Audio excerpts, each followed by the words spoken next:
और उत्तर प्रदेश में उपचुनाव के लिए कमान खुद मुख्यमंत्री योगी आदित्यनाथ ने संभाल रखी है। यही वजह है कि अलग अलग जगहों से लगातार समाजवादी पार्टी पर मुख्यमंत्री हमलावर है। समाजवादी पार्टी पर हमला बोलते हुए मुख्यमंत्री योगी आदित्यनाथ ने साफ कहा है कि पहले विकास का पैसा सैफई जाता था।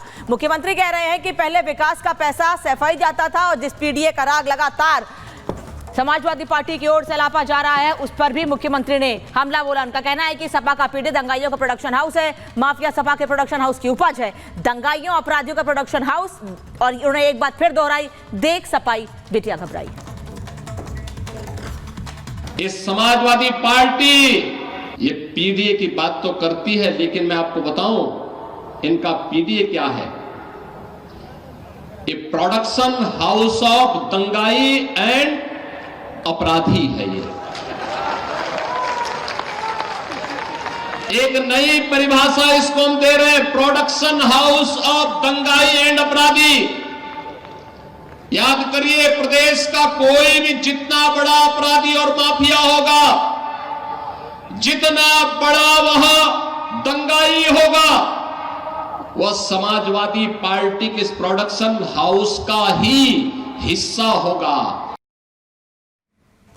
चलिए बढ़ते हैं आगे। अब बात कर लेंगे महाकुंभ की। भले ही महाकुंभ अभी अगले साल होने वाला हो, महज कुछ दिन ही बचे हैं और 2025 में महाकुंभ की शुरुआत हो जाएगी, लेकिन उस पर अब समाजवादी पार्टी लगातार सवाल खड़े कर रही है। एक तरफ मुख्यमंत्री और भारतीय जनता पार्टी इसे सनातन का सबसे बड़ा समागम मानते हुए तैयारियों में जुटी हुई है, संतों को दिक्कत ना हो उसका ध्यान रखा जा रहा है। तो वहीं समाजवादी पार्टी हमला बोलते हुए इसे फिजूल खर्ची बता रही है, जिस पर बीजेपी ने पलटवार किया है। रिपोर्ट देखिए। मां गंगा के आंचल में जहां कहीं भी जगह मिलेगी, हर श्रद्धालु जाकर के स्नान करेगा। लेकिन बहनों और भाइयों, आपका पर्व और त्योहार आता है और पीड़ा होती है समाजवादी पार्टी को कि पर्व और त्योहार कैसे सुख और शांति से मनाते हैं। मुख्यमंत्री योगी आदित्यनाथ का ये जुबानी तीर समाजवादी पार्टी के लिए है। आप सोच रहे होंगे योगी आदित्यनाथ इतने गुस्से में इतना तल्ख बयान क्यों दे रहे हैं, तो इस रिपोर्ट में आपको सब कुछ बताएंगे। लेकिन सबसे पहले बात उस नगरी की जहां सनातन का सबसे बड़ा समागम होने वाला है। संगम के किनारे अब तक का सबसे बड़ा धर्म संसद सज रहा है। प्रयागराज में संतों का जुटान शुरू हो चुका है।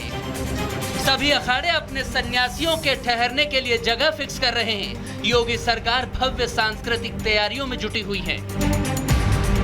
ठीक उसी वक्त महाकुंभ को लेकर सियासत शुरू हो गई है। अलग अलग मुद्दों पर अपनी अलग अलग राय रखी जा रही है, लेकिन समाजवादी पार्टी की तरफ से जो आरोप लगाए गए हैं वो बेहद संगीन है। प्रयागराज में अगले साल होने वाले महाकुंभ मेले में योगी सरकार कोई कोर कसर नहीं छोड़ना चाहती। उसके लिए जोर शोर से तैयारियां हो रही हैं। दूसरी तरफ समाजवादी पार्टी की तरफ से फिजूल खर्ची और घपले के आरोप लगाए जा रहे हैं। यूपी विधान परिषद में विपक्ष के नेता लाल बिहारी यादव ने दावा किया है कि फिजूल खर्ची कर रही है योगी सरकार। बीजेपी को गरीबों के खाने की कोई चिंता नहीं है। 41 अरब रुपए तो सिर्फ नहाने के नाम पर खर्च किए जाएंगे। 50% पैसों की घपलेबाजी हो रही है, ये आरोप लगाया है। अब जब आरोप और सलाह इतनी चुभने वाली होंगी तो फिर पलटवार भी करारा होगा। यही समाजवादी पार्टी की हिंदू विरोधी सोच है। महाकुंभ के लिए पैसे अगर आवंटित किए जाते हैं ताकि वहां पर व्यवस्थाएं ठीक से चले, तो उसमें समाजवादी पार्टी को फिजूल खर्ची और भ्रष्टाचार नजर आ जाता है। परंतु सैफई में जहां पर नाच गाने पर, बॉलीवुड पर करोड़ों करोड़ रुपए खर्च किए गए, जनता की गाड़ी कमाई खर्च की गई, वो तो खर्च बहुत सही खर्च किया गया। ये दिखाता है कि समाजवादी कितना हिंदुओं से और समाजवादी कितना सनातन से नफरत करती है। समाजवादी पार्टी के नेता को अगर कोई सनातन धर्म के कार्य होंगे, सनातन परंपरा के कार्य होंगे, तभी सवाल उठाएंगे।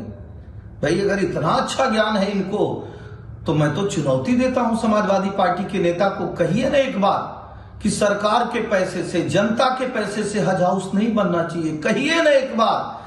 ये जिहादियों को पालने वाली जो मानसिकता है ना, वो कम से कम इस बात से बाज आए कि कुंभ के पैसे को नाजायज कहा जाए।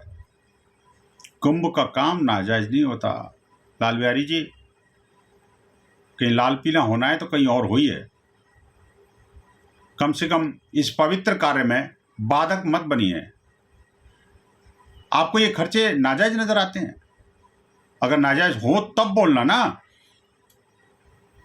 अभी तो खर्चे हुए नहीं। महाकुंभ पर सवाल उठा तो मुख्यमंत्री योगी कहां चुप रहने वाले थे। योगी ने समाजवादी पार्टी की आस्था पर सवाल खड़े कर दिए। एक बार फिर सुनिए समाजवादी पार्टी पर योगी किस तरह भड़के। मां गंगा के आंचल में जहां कहीं भी जगह मिलेगी, हर श्रद्धालु जाकर के स्नान करेगा। लेकिन बहनों और भाइयों, आपका पर्व और त्योहार आता है और पीड़ा होती है समाजवादी पार्टी को कि ये पर्व और त्योहार कैसे सुख और शांति से मना देंगे। समाजवादी पार्टी को महाकुंभ के मेगा बजट से दर्द है। इस बार के कुंभ पर तकरीबन 41 अरब रुपए तक का खर्च होने का अनुमान है।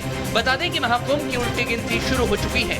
अगले साल से मकर संक्रांति के पहले संगम के किनारे सांस्कृतिक उत्सव का केंद्र बनने जा रहा है, जो पूरे 45 दिन का होगा। इस बार का महाकुंभ 2012 में हुए महाकुंभ के करीब 3 गुना ज्यादा बड़ा होने वाला है। Bureau report, Republic Bharat.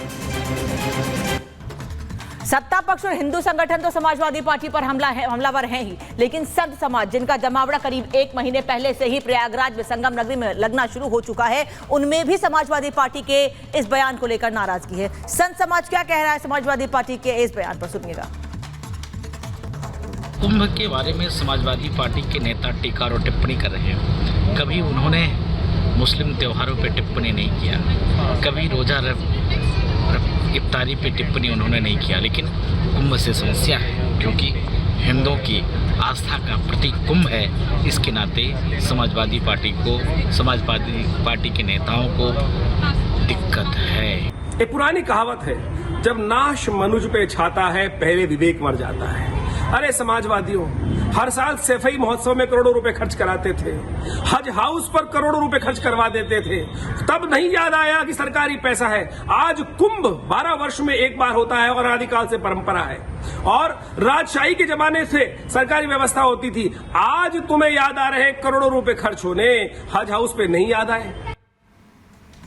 और राघवेंद्र सीधे इस वक्त हमारे साथ जुड़े, रुख कर लेते हैं। राघवेंद्र, समाजवादी पार्टी तो महाकुंभ के आयोजन को फिजूल खर्ची बता रही है, लेकिन मुख्यमंत्री ने साफ कह दिया है कि वो जगह जहां सनातनियों का इकट्ठा होंगे सनातनी और सनातनियों के लिए बड़ा आयोजन है, उसमें कहीं कोई कमी नहीं होगी। संत जो आएंगे उनके लिए बड़े इंतजाम किए जाएंगे। देखिए, समाजवादी पार्टी के जो नेता हैं लाल बिहारी यादव विधान परिषद में नेता प्रतिपक्ष हैं, बड़े जिम्मेदार पद पे हैं, लेकिन इन्होंने उतनी ही बचकानी बातें कही हैं। इनको ये सोचना चाहिए कि ये भारत की जो संस्कृति है, भारत की जो विरासत है, ये कुंभ कोई पहली बार इस सरकार में नहीं लग रहा है। जब अंग्रेजों का भी समय या उसके पहले भी जब मुगलों का समय था, तो भारतीय परंपरा के हिसाब से सैकड़ों हजारों वर्षों से कुंभ लगता चला आया है। कुंभ के बारे में, प्रयाग के बारे में समझने से पहले, प्रयाग वह धरती है जहां पर स्वयं ब्रह्मा जी ने प्रथम यज्ञ इस धरती का किया था। प्रयाग वह भूमि है जहां पर समुद्र मंथन के दौरान जब अमृत कलश से जब बूंदें गिरी तो वो प्रयाग में गिरी थी। प्रयाग वह स्थान है जहां पर त्रिवेणी संगम है, जहां पर धरती का सबसे बड़ा धार्मिक सांस्कृतिक आयोजन यानी कि कुंभ मेला लगता है। ऐसे भारत के मस्तक को, भारत की सांस्कृतिक विरासत के बारे में यह कहना कि फिजूल। ठीक है राघवेंद्र, धन्यवाद आपका इस तमाम जानकारी के लिए।